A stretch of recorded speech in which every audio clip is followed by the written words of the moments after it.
ayuda, usar diafragmas rígidos ayuda a uniformizar los desplazamientos de los muros. En el caso de los alféizares de ventanas, estos alféizares, cuando están conectados a la columna, generan un comportamiento muy difícil de modelar, muy difícil de predecir, por lo tanto. ¿Ya? Entonces se recomienda que, si ustedes quieren que su análisis estructural sea correcto, especificar que estas alféizares estén separados con juntas de los muros portantes, porque si no, no se puede estudiar correctamente ni predecir el comportamiento. Los muros tienen que estar arrastrados para caras perpendiculares al plano, para eso están las columnas y las vigas en el caso de la albañilería confinada. Las dimensiones H y L, ¿no? L no debe ser mayor que 2 veces la altura, ¿no? Para los que están comenzando todavía en su vida profesional, ¿no? Porque a qué distancia pongo las columnas, máximo 2 veces la altura. Si la altura es 2,50 metros, ¿no? Cada 5 metros como máximo. Normalmente van a tener arquitecturas que no lleguen a eso, así que a los 4 metros o antes va a haber una intersección que requiere una columna. Ya, pero por si acaso, ¿no? Inclusive en un cerco, ¿no? Cada cuánto pongo las columnas a máximo 2 veces la altura. Y la altura se mide entre arriostres, la solera o el sobrecimiento.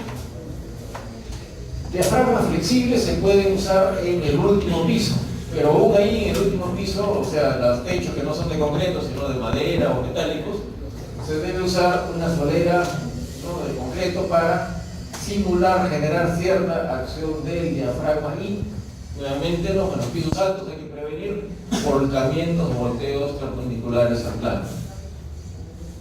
Para eso las columnas ayudan. No, como decía, en estructura de concreto también, esto es parte de la normatividad sismorresistente, hay que evitar plantas irregulares porque no se entiende bien su comportamiento. Se supone que queremos un diafragma rígido, un techo, una losa rígida que se mueva igual, como un sólido rígido. 3 movimientos independientes en el plano, no horizontal en X, horizontal en Y, hay un giro, es lo que queremos, pero si la forma es en L, en T, en H, eso es muy difícil de predecir, de diagnosticar. Así que se deberían hacer juntas, con lo cual nos peleamos a los arquitectos porque no quieren tener dobles columnas en las juntas, pero bueno, hay que tender a eso siempre. En albañilería confinada se ha normado máximo 5 pisos o 16 metros de altura. ¿Ya? No hay investigaciones que excedan a esto y felizmente todavía no hay tendencia, pero es una de las cosas que se puede estudiar, por qué no subir más. La albañilería armada con la que se construye en muchas partes del mundo, ¿no? Estados Unidos, Europa, Canadá, Japón, ¿no? Se construyen edificios de 15, 20 pisos de albañilería armada.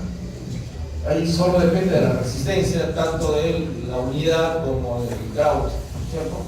¿No? Ahí pues tienen bloques muy resistentes para resistir tantos pisos de altura. En elevación también hay que evitar los cambios bruscos, ¿no? Cuando hay estos muros que ya no siguen, no son continuos, hay que generar juntas con sus dobles columnas para la izquierda de la junta y a la derecha de la junta. Esta es una foto que yo he tomado en Bogotá, Colombia, albañilería armada, pero muy esbelta, ¿no? Se recomienda que esto sea máximo 4, ¿no? Para evitar estos momentos flectores que producen compresión en los extremos muy alta, ¿no? Entonces, si va a tener tanta esbeltez, quizás sea necesario recurrir a muros de concreto armado, ¿no? Donde se puede poner más armadura. Requisitos estructurales mínimos. Muros portantes también ¿no? ¿Cuánto de altura puedo tener? No. Entonces, esta es una regla práctica que también está en la norma. El espesor mayor que h sobre 20, o al revés, la altura, 20 veces el espesor como máximo en las zonas sísmicas 1 y 2, o perdón, 2 y 3. Entonces, tenemos ladrillos de soga, ¿no? De 14 o 13 centímetros por 20, 2 metros 60 es lo que pueden usar. 2 metros 50, 2 metros 60. Pero el cliente me pide un muro de 3 metros 50. Está frito, entonces tienes que poner arriostres o vigas transversales intermedias. La albañilería tiene que cumplir, ¿no?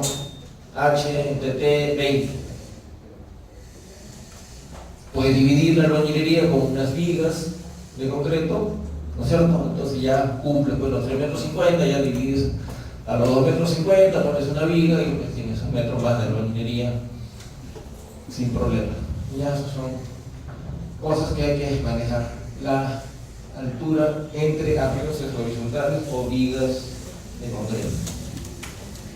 El espesor también. Si no se puede poner vigas, hay que un recurso es aumentar el espesor, no solo cambiando el amarre de soga a cabeza. También existe este recurso un poco más caro, que es poner una malla, ¿no? De alambre electrosoldada, la muro, tarrajeada, y a ambos lados se puede aumentar el espesor del muro de 14 a 19 centímetros fácilmente, ¿no? Obviamente no es un recurso mucho más caro, ¿no? Porque hay el costo de la malla y el costo del tarrajeo armado. En estos casos el espesor, como es armado, el tarrajeo como es armado, sí se puede considerar en el espesor. Fórmulas de esfuerzos. Ahora, el esfuerzo axial, las fórmulas básicas de resistencia en materiales, ¿no? El esfuerzo P entre el área, ¿no? Es una de las fórmulas básicas de resistencia en material, el esfuerzo axial. Ese esfuerzo axial en la albañilería tiene que ser menor que un esfuerzo admisible que está controlado por la esbeltez del muro, SH sobre T de 35, tiene que ver con la esbeltez del muro y problemas del pandeo, ¿no? Cosas que se estudian en resistencia a materiales también, resistencia 1, resistencia 2, son los cursos donde se estudian estas cosas. Independientemente de lo que salga de esta expresión 0,2 F'M por el corchete, ese número no debe exceder de 0,15 de F'M.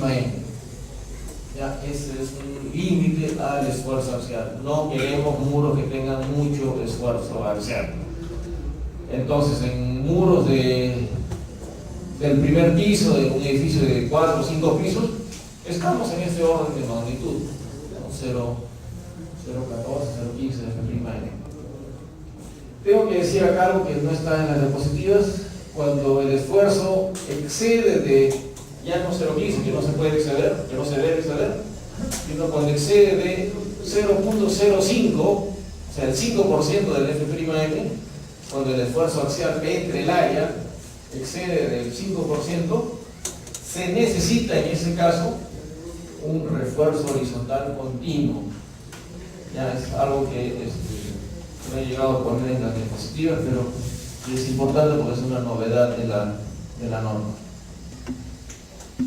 Hay que revisar el primer piso o aquel que tenga la mayor esbeltez, y si no se cumple esto hay que tomar algunas de las medidas, aumentar el espesor o cambiar a un modo de concreto.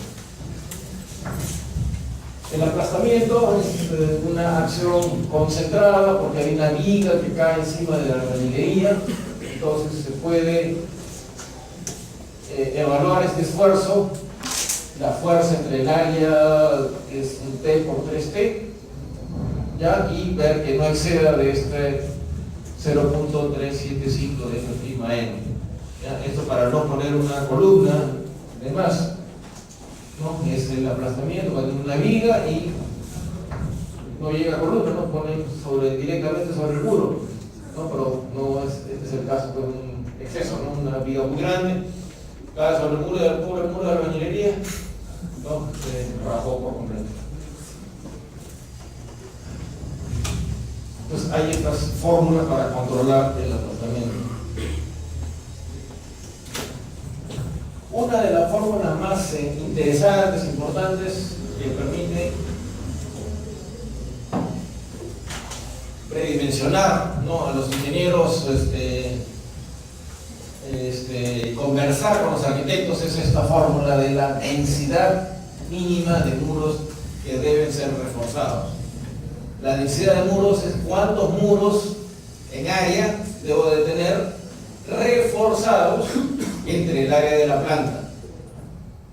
¿Ya? Entonces, sumamos todas esas áreas, sumatoria de L por T es la sumatoria de esas áreas en una dirección entre el área de la planta, y eso tiene que tener es una medida de la resistencia sísmica de la planta. Esa resistencia tiene que ser mayor a la fuerza sísmica actuante que está dada por esa combinación Z, U, S. En el caso de una vivienda en Huancayo, Z03, en el caso de Ica será 0,4, ¿no? Y en el 2016 será 0,45, cosa que hay que actualizar posteriormente. En esta fórmula se cuentan los muros reforzados de longitud mayor a 1,20 metros. Entonces no cuentan los mini muros alrededor del closet, ni alrededor de la chimenea o alrededor del baño. Eso no cuentan. Tienen que ser muros firmes, muros que de verdad trabajen, no muros inútiles. Esos muros también tienen que ser los del perímetro. Y en la medida que un arquitecto nos presenta una planta, ¿no?, presentamos este cálculo muy simple, ¿no?, muy útil también para los revisores municipales. Cuenta cuántos muros vamos a hacer, ¿no?, el área entre el área de la planta, una medida muy fácil de obtener como densidad mínima. Obviamente se desea que siempre sea más. No está siempre al mínimo, ¿no? Nadie quiere aprobar con 11 todos sus cursos, o 10,5, o sí. No sé. ¿Quieren pasar por diferencia de goles? ¿Clasificar por diferentes goles? ¿O clasificar por varios puntos de exceso? Mejor. Con gol de penal en el minuto de descuento. También. Bueno.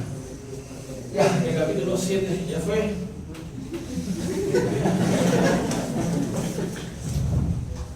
Capítulo 8 es el más largo, análisis y diseño estructural.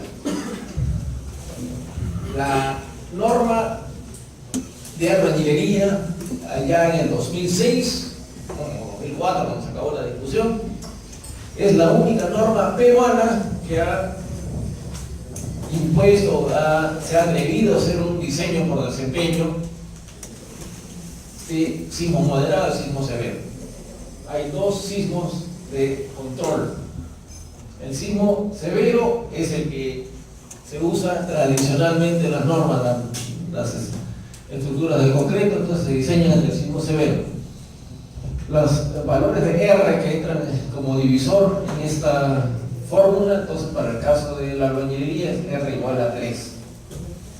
En el caso de concreto, ustedes saben que 6, 7, ¿no? Para dual, para muros es 6, para muros de utilidad limitada es 4, ¿no? Pero en el caso de la albañilería esto sería 3. El sismo moderado equivale a usar R igual a 6. Hemos inventado, ¿no?, ante la falta de definición del comité sismo resistente, en la albañilería hemos inventado un sismo moderado que es la mitad del sismo severo.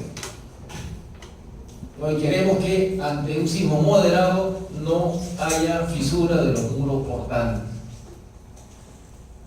Si el sismo severo es que ocurre una vez cada 50 o más años, el sismo moderado puede ocurrir cada 10 o cada 15 años. Y no queremos que ese sismo produzca fisuración de ningún muro. La nueva norma propuesta, la norma Z va a crecer. parte de Ica, casi toda Ica está en la zona 4. En algunos efectos que ahorita ya no vale la pena, pero bueno, ahí va a haber cambios en el Z y también cambios en el S, cosa que el producto Z por S, que es el que da la fórmula, en algunos casos va a favorecer a las estructuras de albañilería. Las estructuras de albañilería están pegadas al eje de periodos bajos, ¿no? Entonces, en muchos casos, la combinación Z por S de la norma nueva va a ser menor valor en estas estructuras que son de periodos menores a un segundo. Ya eso, lamentablemente, tomaría mucho más tiempo. El sismo severo es el que dice la norma que es el que debemos resistir, igual que en las construcciones de concreto. Hay una deriva que es distorsión o desplazamiento relativo del entrepiso, que sale producto del análisis estructural y que en la albañilería se ha fijado en 1/200, ¿no? Siguiendo el ejemplo de la norma de Japón. 1/200 equivale a 0.005, comparativamente la de concreto es 0.007, ¿no? Admitiendo que el concreto es más noble. La idea de este límite de 1/200 en la albañilería es que el muro sea reparable pasado el evento sísmico, ¿no? Si queremos resistir un sismo severo sin declarar la estructura como pérdida total, ¿no? Que se pueda reparar, entonces podemos o debemos considerar esta cantidad de muros resistentes. La idea es que los muros en el sismo severo deben tener una resistencia, una suma de resistencias que exceda a la fuerza del sismo severo.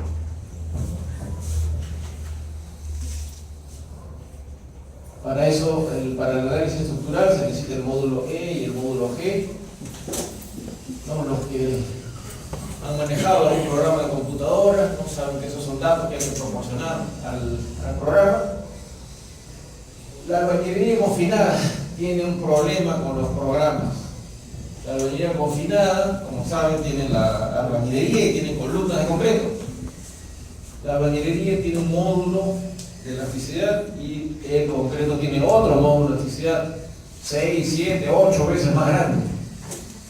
Entonces, en el rango elástico, que es cuando se hacen los análisis estructurales, hay que considerar esta diferencia a través de lo que se denomina la sección transformada, y esto hace que el uso de los programas de computación se vuelva más complicado para las construcciones de albañilería confinada.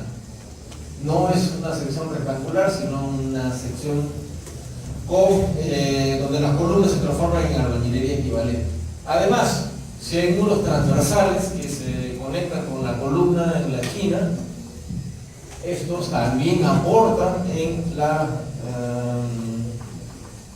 inercia y en el momento de inercia y obviamente en la resistencia a flexión del pórtico.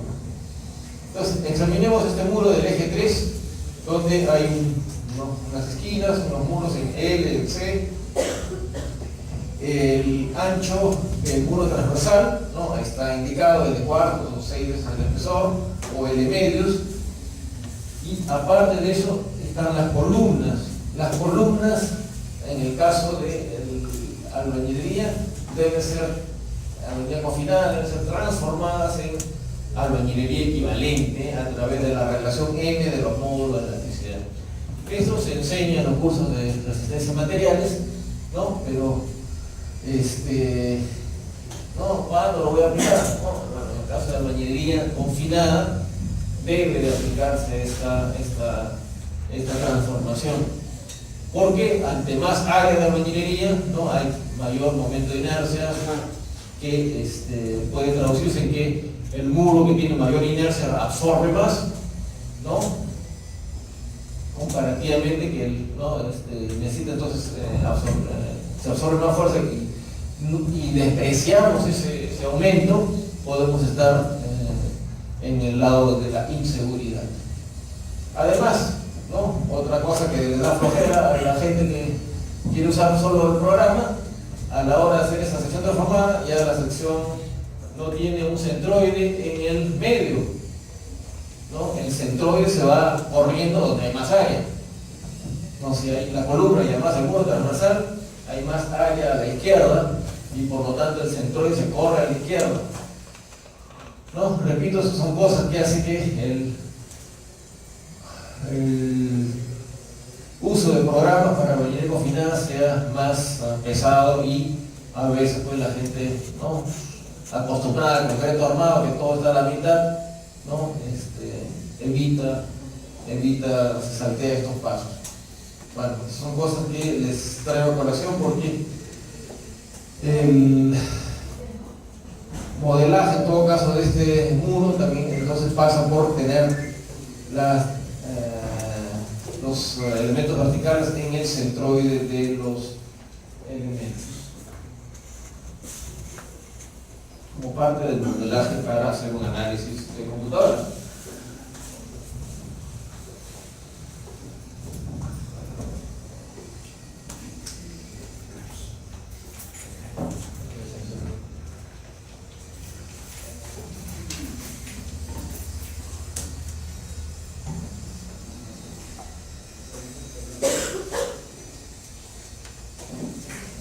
Una vez que tienen ya el modelo estructural para hacer el análisis sísmico, se recomienda hacer el análisis sísmico ante sismo moderado, usando fuerzas que son la mitad del sismo severo, o sea, usando un R igual a 6.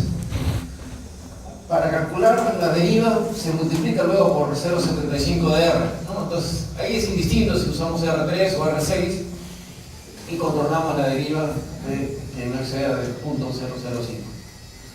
La idea de tener el sismo moderado, ¿no? Con R6 es que se tienen las fuerzas y momentos flectores en el rango, se supone, elástico. ¿Ya? Como vamos a ver ahorita, hay una fuerza máxima que no debe excederse.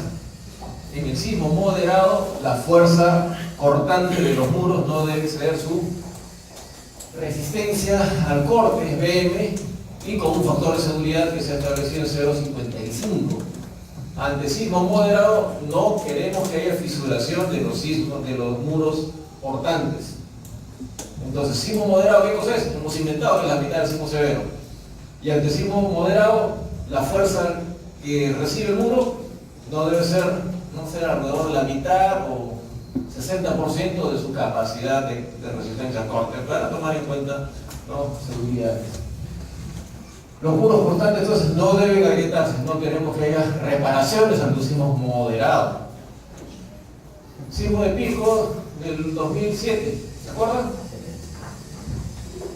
Sismo moderado, magnitud 7.9, ¿no? Entre moderado y severo, digamos moderado, más moderado que severo. El severo es magnitud 8 y más. En Chile han tenido en 2010 un sismo de 8.8, ¿no? En Japón ha tenido una magnitud 9. Entonces el sismo de Pisco de 7.9 o 8.0 todavía no llega a ser el severo. Bueno, entre el sismo moderado no debe cumplirse, o sea, debe cumplirse que no se agrieten los muros de albañilería, y también podemos en estas alturas, como resultado del sismo moderado, diseñar los elementos de concreto armado a la rotura con un factor de amplificación de 1.25. ¿Qué elementos de concreto armado? Las vigas de dinteles, eventuales placas que pueden estar aisladas, que acompañan al resto de muros de albañilería. De repente la caja de la escalera, la caja del ascensor. Ahora, BM depende de varias cosas. Acá está. Depende de la resistencia del corte del muro. Ese es el prima M, que sale de los ensayos de los muretes, esto de cuadrados en diagonal chiquitos, esa es la resistencia corte B'M. Las dimensiones, obviamente, y hay un par de términos, ¿no? La esbeltez alfa y la carga axial. Esta fórmula del Bm depende de la esbeltez. ¿Qué cosa es la esbeltez? En un muro sometido a cargas laterales, la esbeltez coplanar, la esbeltez en el plano del muro, se mide como la relación H sobre L. H es la altura a la cual se pone la fuerza para que produzca el momento y divide entre la longitud. Entonces, momento entre fuerza es igual a la altura H, y esa es la esbeltez en el plano del muro. ¿Qué sucede? Mientras el muro sea cuadrado, la esbeltez es 1 y el alfa es 1. El muro cuadrado tiene resistencia 1. Si el muro es esbelto, o sea, tiene más altura que tamaño, pierde resistencia. Esto es un aspecto que está en nuestra norma y que otras en México todavía no lo han incorporado, ¿no? Están estudiando cómo ponerlo. Entonces en nuestra norma ya está. Hay un aspecto, es una cosa que se trajo el señor San Bartolomé de la norma de Japón. Ya salen a la cancha. ¿Sí? Una pregunta, el muro tiene resistencia mientras más alto sea, ¿verdad? El muro más esbelto es más alto que ancho, ¿no? Claro, tiene resistencia, es papel de ladrillo. Y cuando es un concreto armado, el puro concreto, igual, tiene resistencia así.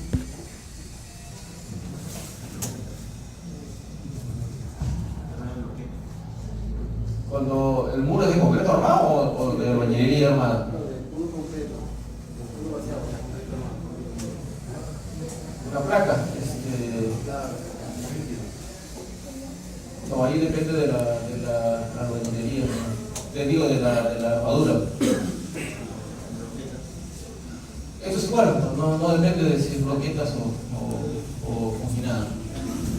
Esta es la fórmula entonces de la resistencia. En la fórmula de Río para arcillas y concreto, 0,5 de B'M, la resistencia de los muretes, esto de acá, el laboratorio. Alfa es este factor, ¿no? Que depende de la esbeltez. Que los mexicanos todavía están estudiándolo. T por L, las dimensiones del muro. Además, la carga axial, SPG, es otro de los aspectos que hace esta norma un poco fastidiosa. La carga axial que recibe el muro del primer piso es diferente a la del segundo, a la del tercero. Entonces, hay que metrar cargas del muro en los diferentes pisos, porque la resistencia depende, hay más resistencia en el primer piso por la carga axial que produce confinamiento. Entonces, este Bm hay que calcularlo en cada piso y en cada muro y verificar que la fuerza actuante no exceda del 0,55, máximo 0,6 del Bm de ese piso.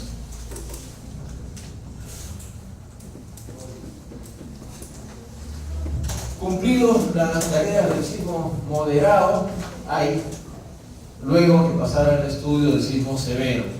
En el sismo severo, estas sumatorias de fuerzas, resistencias al corte, deben superar a la fuerza sísmica con R igual a 3, el sismo severo.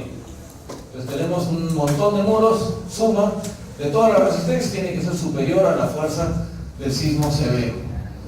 En estas sumatorias se incluyen todos los muros que están reforzados. No valen los muros del bañito, no valen los muros del closet. Y también, si esto no alcanza, podemos incluir alguna placa de concreto armado. La idea es tener más resistencia provista, más defensas ante el sismo. Cuando tenemos muros abundantes, como el caso de fachadas, pues, o terrenos donde los muros son bien largos, ahí en la dirección perpendicular a la fachada tenemos harta cantidad de muros y podríamos tener una sumatoria de resistencias que exceda 3 veces. ¿Qué cosa es 3? Es el factor de reducción R que habíamos usado. Entonces, si tenemos más resistencia de 3 veces la que pone el muro, simplemente este muro siempre va a estar en el rango elástico y nunca se va a fisurar. Entonces, en teoría ni siquiera necesita refuerzo de columnas. Lo que sí necesita es, bueno, refuerzos de cargas perpendiculares al plano, pero por fuerzas en su plano, fuerzas coplanarias, no va a necesitar ni siquiera columna. Hasta aquí el diseño es similar para la bañera confinada y armada, ¿no? Si se verifica que son los diferentes pisos. La bañera confinada, se asume que los muros del primer piso se agrietan diagonalmente, ¿no? Ante el sismo severo, ¿no? Se agrietan, pero controlada la deriva, el muro o los muros van a ser reparables. Entonces, esta es una de las hipótesis importantes, que se asume que todos los muros se rajan, entonces hay que amplificar por esta resistencia, amplificar la fuerza a BM de ese muro. Ojo que esta relación, ese BM, depende pues de los parámetros que hemos visto, y esta relación con respecto a la fuerza en el rango elástico para sismo moderado debe ser entre 2 y 3, ¿no? Se debe amplificar estos muros y estas fuerzas de los muros para llevarlas a la condición de rotura. Acá entonces tenemos el diseño por desempeño, ya hemos diseñado al sismo moderado, ahora para el diseño para el sismo severo. ¿Qué debemos considerar? Primero, que las fuerzas sean las del sismo severo.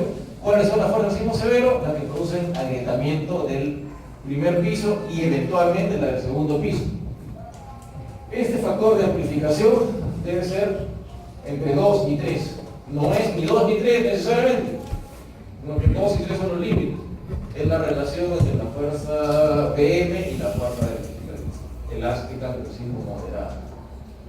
¿Ya? Entonces, esto es un paso que hay que explicarlo porque a veces no se quiere simplemente el moderado es la mitad del severo, entonces se multiplica por 2. No, no es así. Mínimo es 2, pero puede ser más la amplificación para llevar los sismos severos. Además del primer piso, podría darse el caso que el muro del segundo piso también se agrieta. Ahí tienen el ensayo de mi tesis, hace como 20 años que hice esos ensayos. El primer piso se agrietó, no, pero el segundo y tercero no, porque ahí la fuerza actuante última no excedió la resistencia del segundo y tercer piso. En el primer piso sí, se rompió, pero en el segundo y tercer piso no. Entonces hay que verificar también si se fisura, se alcanza la resistencia BM en el segundo piso para diseñarlo igual que el primero. En el primer piso que se agrietó, ¿no? Entonces tenemos que diseñar ya con la grieta, ¿no? Sabemos que la deriva, esta relación de 1 sobre 200, permite que este muro fisurado se en lo que es concreto, ¿no? Es una columna de confinamiento que entonces soporta en la parte superior tracción y cortante en simultáneo, y en la parte de abajo compresión y cortante, pero el cortante ya es más crítico arriba porque la compresión ayuda a la resistencia al corte. ¿Ya? Entonces tenemos una sección de concreto armado que hay que enseñar por tracción y corte, y otra sección de concreto armado que hay que enseñar a compresión pura. En la norma se han puesto estas fórmulas muy simplificadas simplificadas, pero igual se hacen pesadas porque hay que incluir, ¿no? ¿Qué fuerzas de compresión hay? La fuerza de compresión es, pueden ver acá abajo en las columnas extremas, en la segunda fila, F menos P y F más P. F es la fuerza principal, es la fuerza axial en la columna producida por el momento L. O sea, viene el sismo, produce fuerzas y momentos flectores. Los momentos flectores en resistencia en material les enseñan, producen tracción y compresión en los extremos. En el centro no nos interesa. En los extremos, ¿quién está? Las columnas de confinamiento. En las columnas hay tracción y compresión. Entonces, la fuerza de tracción es F, pero hay que quitarle P. PC, ¿no? Es la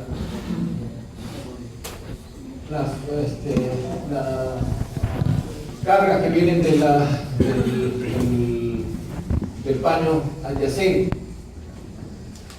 Pero en general se debe a eso, ¿no? La fuerza de tracción-compresión se debe al momento flector entre la longitud. Una vez que se calculan esas fuerzas con esa tabla, viene ya el diseño en concreto armado. Y es un diseño, repito, sui generis, porque la columna, ustedes en concreto armado no están acostumbrados a entrar a sus abacos o formar su diagrama de interacción. Acá no. Es una sección que hay que diseñar a corte y tracción combinada. Para eso hay una fórmula de corte y de tracción, que son bastante sencillas, pero igual se suman ambas y te da una área de acero y de concreto mínima que hay que completar.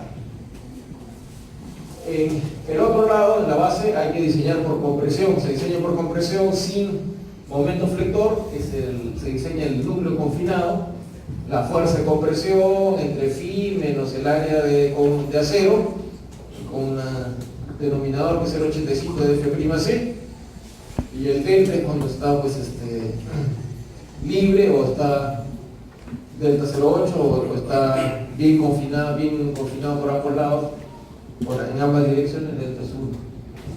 Con eso entonces se tiene un área de concreto que sería el área del núcleo que debe proveerse más los recubrimientos, una área de columna de concreto. Y ese es el diseño de concreto de las columnas.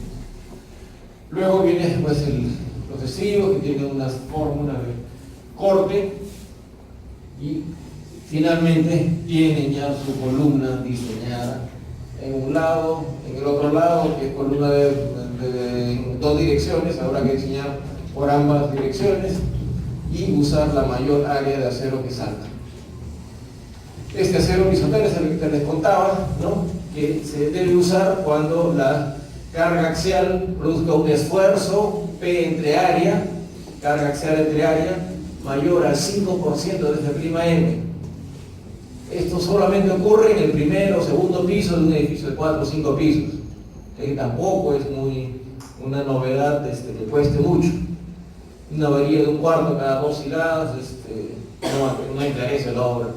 La obra la encarecen los acabados, no el concreto y el acero no encarecen la obra en demasía. Bueno, este es un ejemplo de plano. Y luego, si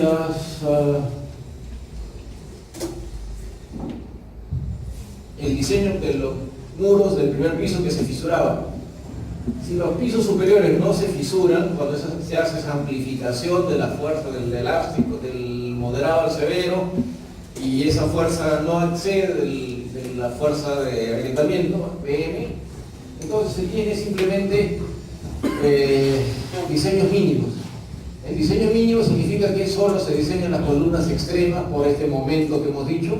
Ya la fórmula es mucho más simplificada, solamente hay el F, es momento entre longitud, y se tiene entonces la carga a diseñar, ¿no? Diseña por compresión, con tracción y compresión. Ya no se tiene que diseñar por corte porque no hay fisura diagonal, solamente por tracción y compresión. Las columnas extremas, que están sometidas a este momento, que producen tracción a un lado, compresión al otro, viceversa. Las columnas interiores no tienen este problema, solamente antecargas perpendiculares al plano, solo refuerzo mínimo. La albañilería no fisurada absorbe los colgantes. Para la albañilería armada el diseño es diferente. En albañilería confinada acabamos de ver que la grieta por corte es la que se acepta. No es la falla más deseable, pero es controlable, si es que controlamos la deriva. En la albañilería armada, siguiendo los estándares internacionales, se ha aceptado más bien falla por flexión. Se diseña para que falle por flexión y no por corte. ¿Cómo se hace para que no falle por corte? Se puede colocar refuerzo horizontal para que la resistencia al corte sea mucho más alta que la resistencia a flexión.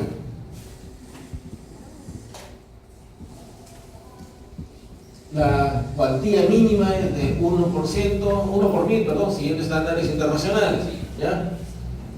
Eso requiere, pues, entonces, esa es la sección transversal de un muro, de un par de muros de albañilería armada, ¿no? Tiene barras horizontales, barras verticales, y en todos esos, ¿no?, alvéolos tiene que llenarse grado de concreto líquido, ¿no? Y tendrán la elegancia de que no haya columnas visibles.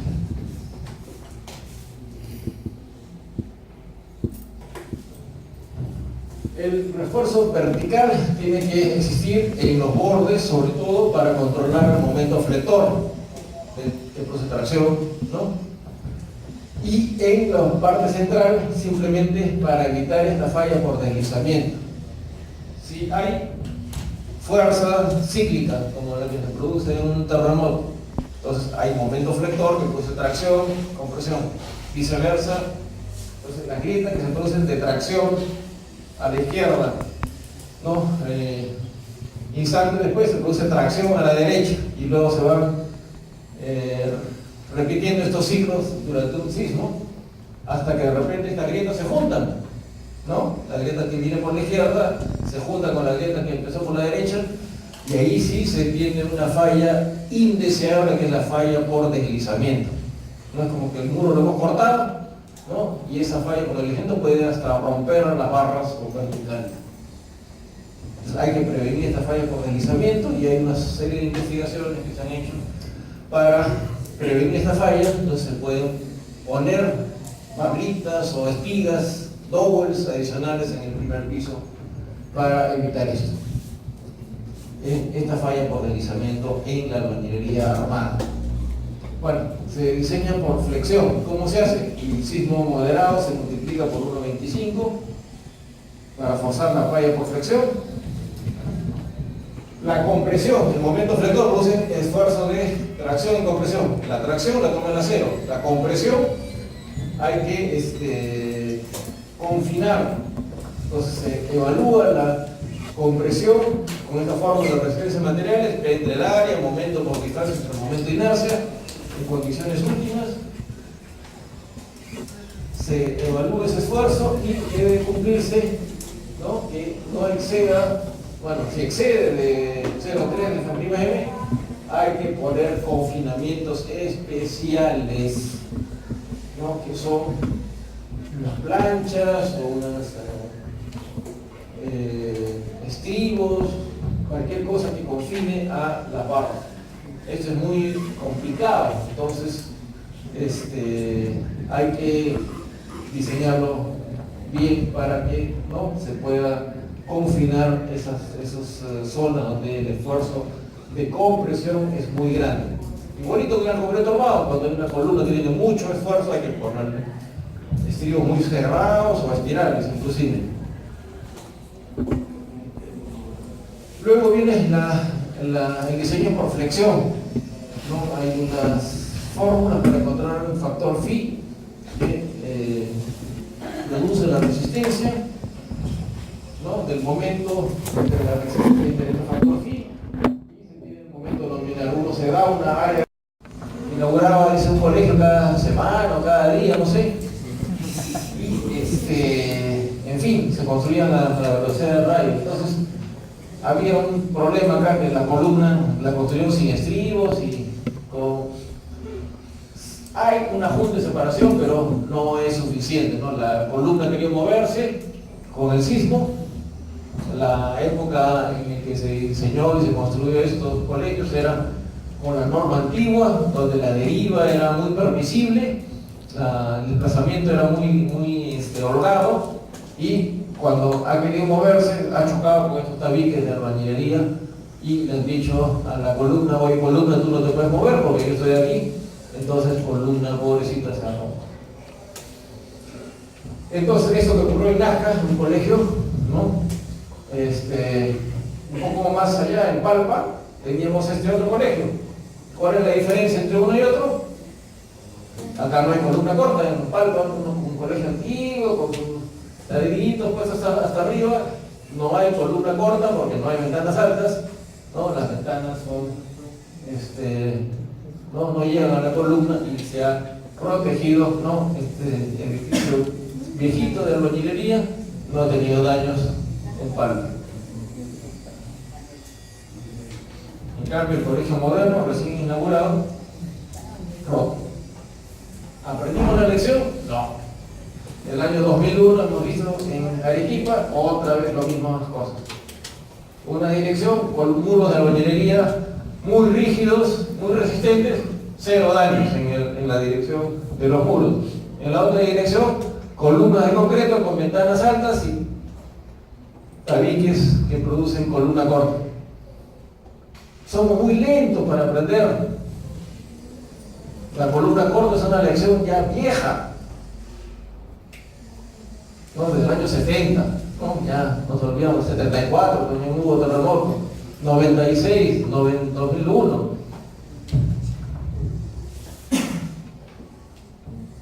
¿2007? Otra vez, ¿qué vemos?